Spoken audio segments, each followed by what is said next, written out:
Hello বন্ধুরা, আমি এখন দুটো বিষয় নিয়ে কথা বলবো, একটা টিজার এবং একটা গান নিয়ে কথা বলবো। তো প্রথমে যদি গানের কথা বলি, সেটা হলো সিকান্দার সিনেমার গান, যার নাম হলো বম বম ভোলে, এবং এই গানটা আজকে বেরিয়ে গেছে।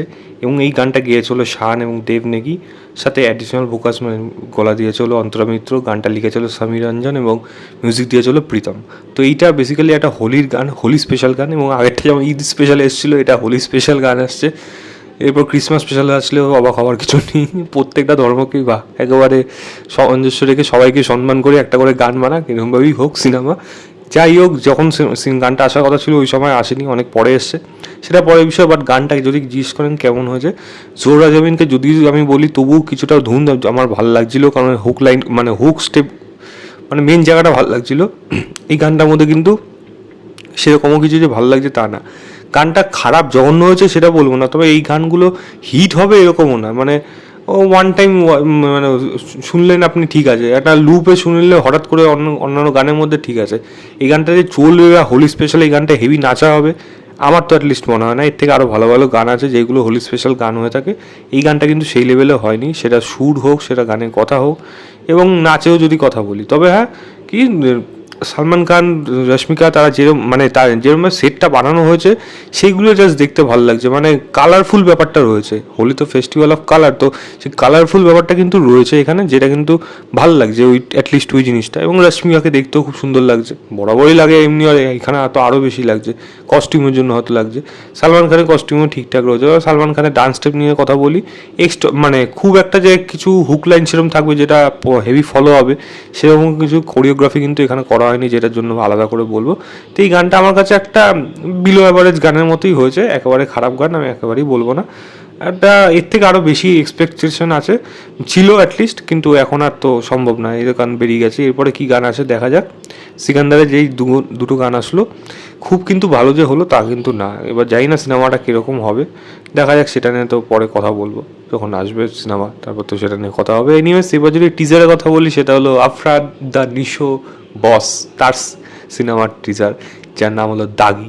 টিজার কিন্তু অলরেডি চলে এসছে এবং টিজারটা খুবই ছোটোর মধ্যে করা হয়েছে, এবং যেইটুকু জিনিস দেখা যাচ্ছে সেখানে আফরান নিশো ক্যারেক্টারটা এবং তার মানে তার ক্যারেক্টারের তিনটে অধ্যায়। একটা হলো সে জেলে যাওয়ার আগে সে কীরকম ছিল, তার সেই রুথলেস ব্যাপারটা সে তার মধ্যে কীরকম আছে, জেলে যাওয়ার পর সে কী কী জিনিস দেখেছে, সেখান থেকে সে কী শিক্ষা নিচ্ছে, এবং জেল থেকে বেরিয়ে আসার পর সে মানুষটা সম্পূর্ণরূপে চেঞ্জ হয়ে আসছে। কিন্তু একটা জিনিস বারবারই সে থেকে যাচ্ছে, সেটা হলো যে সে জেল খাটা আসামি। এই দাগটা কিন্তু কখনোই একটা মানুষের থেকে যায় না, সে যতই খারাপ কাজ করে ভালো হয়ে ফিরে আসুক, লোকে কিন্তু তাকে এই জিনিসটাই বলতে থাকবে। এবার এই জিনিসটা যে বলছে, সে ফিরে আসার পর তার উপর যদি বাইরে আরও যারা তার উপর রেগেছিল তারা যদি অ্যাটাক করতে আসে, তখন সে নিজেকে কীভাবে সামলাচ্ছে, তার মাঝখানে তার যে লাভ লাইফ, সেখানে সে কীভাবে জড়িয়েছিল, এবং লাভ লাইফে কোনো হ্যাম্পার হয়েছে নাকি, এবং সেটা যদি হয়ে থাকে তাহলে তার বদলা কীভাবে সে নেবে, এবং সে কেনই বা জেল খাটলো। এই সমস্ত অনেকগুলো প্রশ্ন কিন্তু টিজারটা দেখে মাথার মধ্যে আসছে। ভালো কি লাগছে, ব্যাকগ্রাউন্ড মিউজিকটাও বেশ ভালো লাগছে। মানে টিজার অনুযায়ী টিজার কাট যেরকম হয়ে থাকে সেটা বেশ ভালো রকমভাবে কাটা হয়েছে। আফরান নিশোকে আলাদা করে কিছু বলার নেই, বস অলওয়েজ বস, তো সেরকমই আফরান নিশোর দারুণ লাগছে এখানে।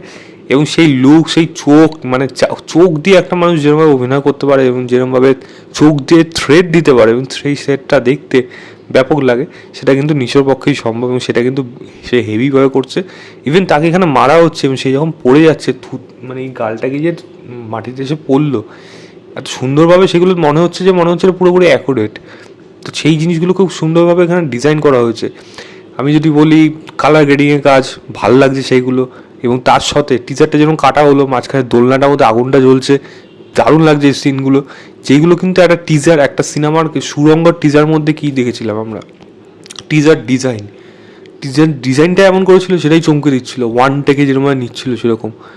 এখানেও কিন্তু আমি বলবো না সুরঙ্গল লেভেলে যেতে পেরেছে, বাট একটা কিন্তু প্রমিস করতে পারছে টিজারটা দেখে, যেটা কিন্তু সত্যি একটা এক্সপেকটেশন থাকলো যে এই সিনেমাটা তো ভালো হবে। ডিরেক্টরও তো ভালো, শিহাব শাহিন, তো তার তো কাজ তো দেখেছি, আফরান নিশোও ভালো, বাকি যারা যারা রয়েছে যেমন তবা মির্জা আমার প্রচণ্ড পছন্দের একজন অভিনেত্রী, এবং সাথে সুনেরা বিনতে কামাল রয়েছে, অন্যান্য আরও সাপোর্টিং কাস্ট রয়েছে, তারাও কীরকম অভিনয় করে সেটা দেখার মতো বিষয়। টিজারের মধ্যে কিন্তু সেরকম আসেনি, তবে ট্রেলার আসলে সেটা হয়তো তার মধ্যে কিছু থাকবে, দেখা যাক সেগুলো কীরকম হয়। গল্পের ব্যাপারে আরও বেশি কিছু জানা যাবে ট্রেলারের মধ্যে। টিজার লেভেলে কিন্তু সেরকম কিছু জানা যাচ্ছে না, তবে যেইটুকু দেখা যাচ্ছে সেটুকু বলতে পারি এটা কিন্তু একটা ভালো টিজার হয়েছে। খুব এক্সট্রাঅর্ডিনারি দারুণ দুর্ধর্ষ হয়েছে সেটা বলবো না, তবে একটা ভালো টিজার হয়েছে যেটা কিন্তু প্রমিস করছে যে ভালো আরও ভালো হতে পারে। এটাই জাস্ট দেখ। আমি গানের লিঙ্কটা বম বম ভোলে এবং দাগের টিজার দুটোর লিঙ্কটাই দিয়ে রাখবো ডেসক্রিপশনে। এবং যেহেতু টিজারটা মানে এরপর দু বাংলা মিলিয়ে হচ্ছে, তো SBF চরকি, আলফা আইস সবাই রয়েছে, তো এর কিন্তু প্রিমিয়াম কোয়ালিটিটাও কিন্তু বেশ ভালো হয়েছে, সেটা কিন্তু পরিষ্কার দেখে বোঝা যাচ্ছে। এটা জাস্ট বলতে ভুলে গেছে। এনিওয়েজ, আমি লিঙ্ক দিয়ে রাখছি, আপনাকে চেক করে বলবেন আপনাদের কেমন লেগেছে। তো এই ছিল আমার overall reaction of Bom Bom Bhole Bhole গানটা এবং দাগের টিজারে। ভিডিওটা ভালো লাগে লাইক শেয়ার, চ্যানেলটাকে অবশ্যই সাবস্ক্রাইব করে দেবেন। বাই।